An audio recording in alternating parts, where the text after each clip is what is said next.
मुख्यालयों में इसी तरीके के धरना जुलूस देश का तमाम मजदूर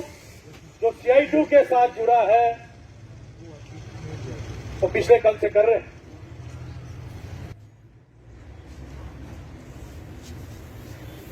कि जो 6 सालों से आप जिस नीति को लेकर आगे बढ़ रहे हैं, ये नीति इस देश की 99.9% लोगों के विरोध की नीति है। इसलिए CI2 की अखिल भारतीय जो वर्किंग कमेटी है, हमने 21-22 दिसंबर को दिल्ली के अंदर इस बात पर मीटिंग किया और चर्चा किया कि एक मोर्चा इस देश की किसान ने खोल के रखा है दिल्ली के सब जो बॉर्डर्स है, पिछले 44-45 दिनों से किसान के विरोध का है। उस काले कानूनों को किसान सरकार वापिस नहीं लेगी। तो उस वर्किंग कमेटी की मीटिंग में हमने इस बात पर चर्चा किया, ये हमला सिर्फ किसानों पर नहीं है। उसी सितंबर के महीने में, जिस सितंबर के महीने में ये किसानों के विरोध का जो नीति संसद के अंदर जो पारित किया गया है, उसी सितंबर के महीने में 4 कानून नहीं, जिसको साथी भूसी ने कहा संहिता बोलते, कोड बोलते, तमाम देश का जो मजदूर जमात के अनेकों कुर्बानियों से 100 साल तक अलग अलग जगह पर मजदूरों ने अपने आप को संगठित करके अलग अलग सरकारों को, इस देश की मोदी साहब की सरकार ने एक ही झटके में खत्म कर दिए। क्या कानून थे?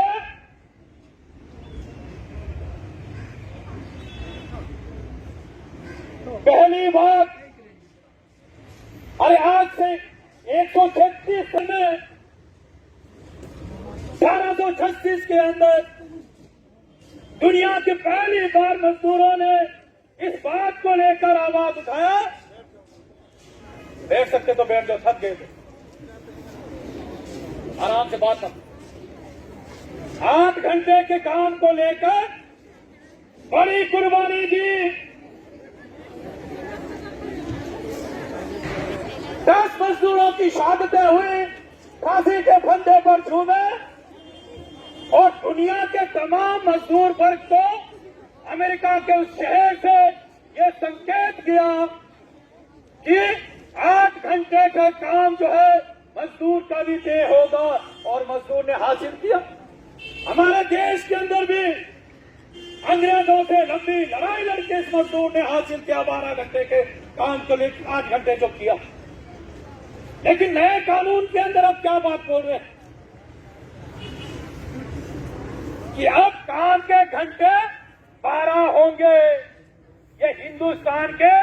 मोदी साहब बोलते हैं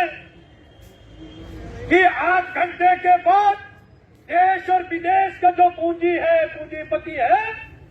उसको मजदूर को डबल ओवर टाइम देना पड़ता है। उस झंझट को खत्म कर दो।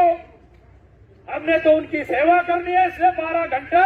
कानूनन आप मान्यता दे देंगे तो डबल ओवर टाइम भी नहीं मिलेगा। पहली बात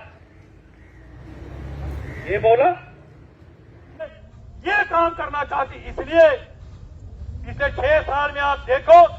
एक एक करके एक उद्योगों को डिफेंस को भी बेचने, डिफेंस फौज को भी बेचने का काम किया जा रहा है।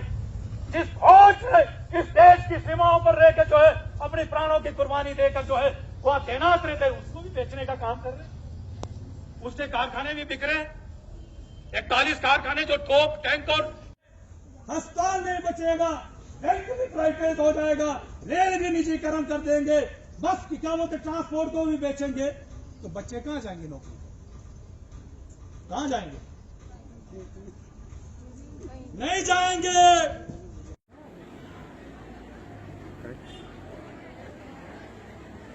आज जो ये प्रदर्शन यहाँ जिला मुख्यालय के ऊपर CITU के द्वारा रखा गया था। अभी पिछले महीने हमारी CITU की केंद्रीय कमेटी ने ये फैसला लिया था कि जो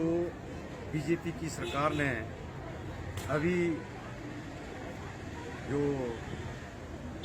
बजट सत्र जो हुआ इस पिछले साल का और जो अभी ये जो वर्षाकालीन सत्र हुआ, इन दोनों सत्रों में मजदूर विरोधी जो कानून थे, 44 श्रम कानून थे, उन श्रम कानूनों को बदल करके 4 श्रम संहिताओं में बदला गया है। इन श्रम संहिताओं से ये लगता है कि जो मोदी सरकार है वो जो मजदूरों को आज तक जो अधिकार मिल रहे थे, उनके काम करने के घंटे थे और जो उनको EPF की बात थी, ESI की बात थी और जो उनकी बोनस की बात थी और जो छुट्टियों की बात थी और जो दूसरे जो सामाजिक सुरक्षा की बात थी, स्वास्थ्य की बात थी, इन सारे के सारे कानूनों को बदल करके संहिता में बदल दिया। अब जो है इन संहिताओं के मुताबिक जो है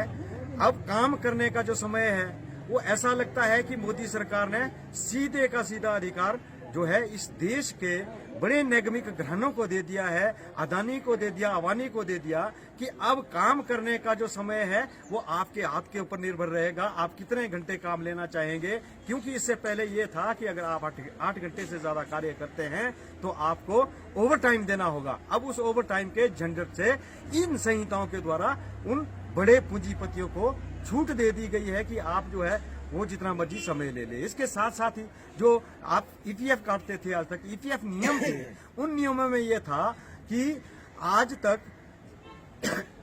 जो मालिक अपना शेयर देगा वो 12% देगा और उतना ही मजदूर का कटेगा, परंतु उसको घटा करके जो है वो 10% मालिक का कर दिया और 10% मजदूर का कर दिया। इससे ये लगता है कि इसका सीधा सीधा फायदा जो है वो इस देश के बड़े पूंजीपतियों को, उद्योगपतियों को, इनको जो है वो अरबों खरबों रुपए का जो है वो फायदा मोदी सरकार ने दिलाया है। इसके साथ साथ ही जो सामाजिक सुरक्षा के कानून थे, उन सामाजिक सुरक्षा के कानून को भी अब हथियाना चाहती है। आज के दिन में जो है EPF फंड में देखे, EPF विभाग के पास जो फंड है जो कम से कम 80,000 करोड़ रुपए के आसपास है, उसमें 38,000 करोड़ रुपए जो है वो ऐसे हैं कि जो है किसी को देने नहीं है, उनका EPF का ब्यौरा किसी का नहीं मिल रहा है, तो उस पैसे को भी वो शेयर बाजार में डाल करके इन्हीं बड़े पूंजीपतियों को फायदा दिलाना चाहता है। और इसी तरह से जो आपका जो ये श्रमिक कल्याण बोर्ड के तहत जो है आपके पूरे